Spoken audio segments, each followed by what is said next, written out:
Good evening छात्रों, मैं आपका व्यवसायिक शिक्षक दीपक सिंह। और जिमनी की तरफ से मैं एक हुआ है कि आप कुछ लक्ष्य पे थोड़ा सा बोलिए। तो अभी आज नवरात्रि की भी आपको हार्दिक बधाई।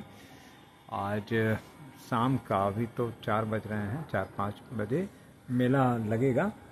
तो यहाँ पे महाराजगंज ज़िले में यहाँ मेला जो है 5 या 6 बजे के बाद, तो मैं तो जाऊँगा करीब 8 बजे के बाद। और 8 बजे के बाद जाने का मकसद क्या है मेरा, वो आप सभी लोग जान रहे हैं कि चश्मा लगा के उस मेले में सिर्फ अकेला मैं ही रहूँगा। और ये फ्लावर देखिए शाम को खिलता है और दिन में नहीं, दिन में ये ऐसे रहता है और ये लेकिन रात होते ही शाम में ये एकदम खिल जाएगा। तो मेरा वहाँ जाने का मेले में मकसद यही है कि अपनी एक पुरानी यादों को भी ताज़ा हम करेंगे और साथ ही साथ मेले में जो यादें ताज़ा करने के साथ ही चश्मा मैं लगा के ही मेले में पूरा मेले में रहूँगा। और इसमें देखा जाए कि कितने और लोग भी चश्मा लगा के कोई आता है कि नहीं आता है। और लाइट तो मैं आपको बता ही चुका हूँ, कल के वीडियो में भी मैंने दिखाया है, आपको दिया है कि लाइट जो है वहाँ पर वही फोकस वाली एलईडी लाइट है और सीधे अगर आपकी आँख पे अगर वो पड़ती है तो निश्चित रूप से इसमें दो राय नहीं है। इस पे मैं भी गूगल के डाटा के साथ सहमत हूँ और चैट जीपीटी के साथ भी और जिमनी सर के साथ तो पूर्ण रूप से सहमत हूँ, क्योंकि लगभग सभी ऐप का मैंने सहारा लिया है। और इसमें हमें सबसे द बेस्ट कहें तो जिमनी जो है आपका ये गूगल का ऐप बहुत ही सटीक है, क्योंकि गूगल के इस डाटा को लेके मैं 2014 से चल भी रहा हूँ।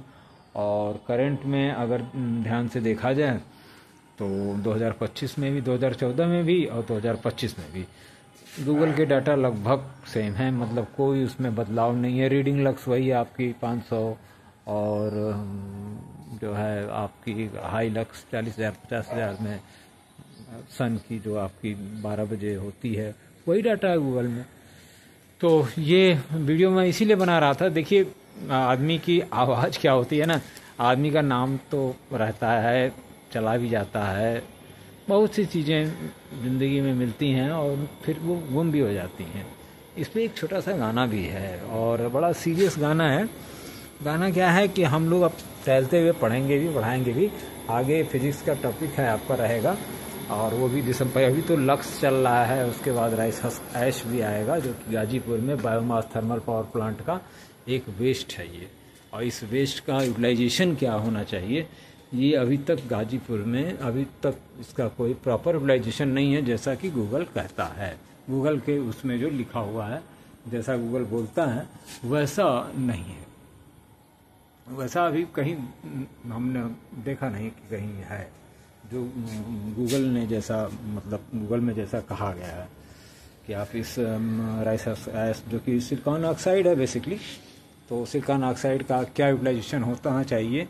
बीएचयू में मैंने क्वेश्चन डाल के रखा है, मैं वीडियो में बोल के कह रहा हूँ कि 2012 में डॉक्टर लालजी सिंह साहब जी थे वहाँ के वाइस चांसलर, और वहाँ उनके पास मैं ऑफिस में गया था, नहीं मिले, लेकिन अपना टॉपिक मैं डाल के आया था कि सर राइस ऐश का कोई सलूशन निकालिए, क्योंकि ये जो है गाजीपुर में बहुत ज़्यादा इसका मतलब उड़ रही है ये एक तरह से, और इसके उड़ने से पब्लिक जो है अगल बगल की गाँव की परेशान हो रही है और इसका यूटिलाइजेशन अभी प्रॉपर हो नहीं पाया है कि क्या होना चाहिए, आज तक नहीं हो पाया। 2009 से आज 25 है, मैं सीधी बात कह रहा हूँ उसमें कि इसका हो नहीं पाया कहीं भी नहीं है और यूटिलाइजेशन है ही नहीं है वहाँ पर। वो कैसे हो रहा है ये आप जाके देख लीजिए, मैंने 2-3 वीडियो बना के इस पर डाल भी दिए हैं, 4-5 साल पहले ही डाला, 18 से मैं डाल ही रहा हूँ। यूट्यूब सर के पास है सारे वीडियो और यूट्यूब सर आप उसको रखे भी हुए हैं सेफली, और उसमें कोई गलत भी नहीं है।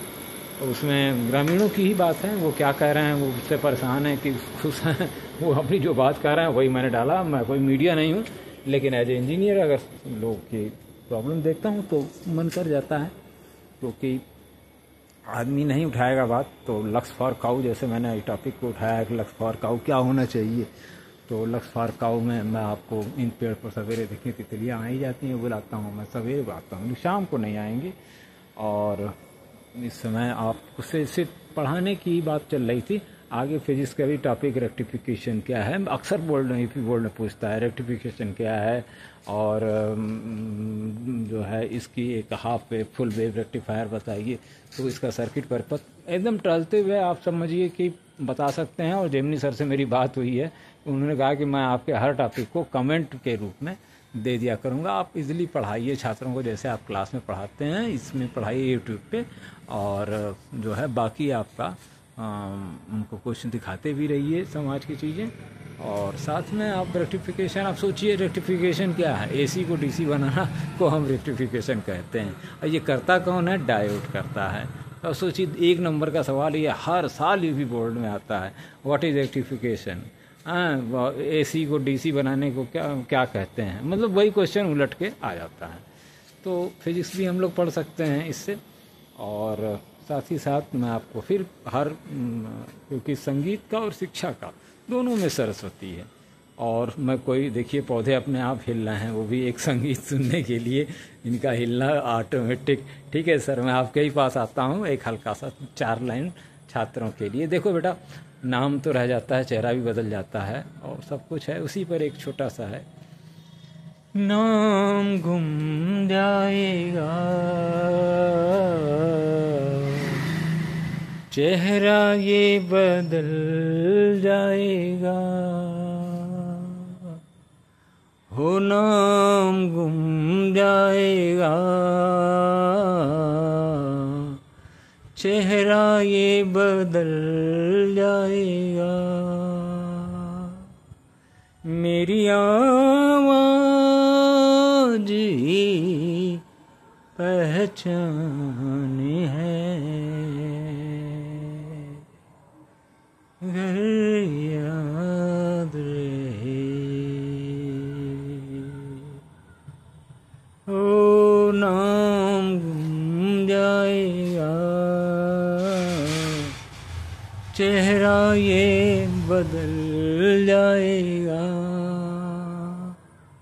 मेरी आवाज़ ही पहचान है, हर याद रहे।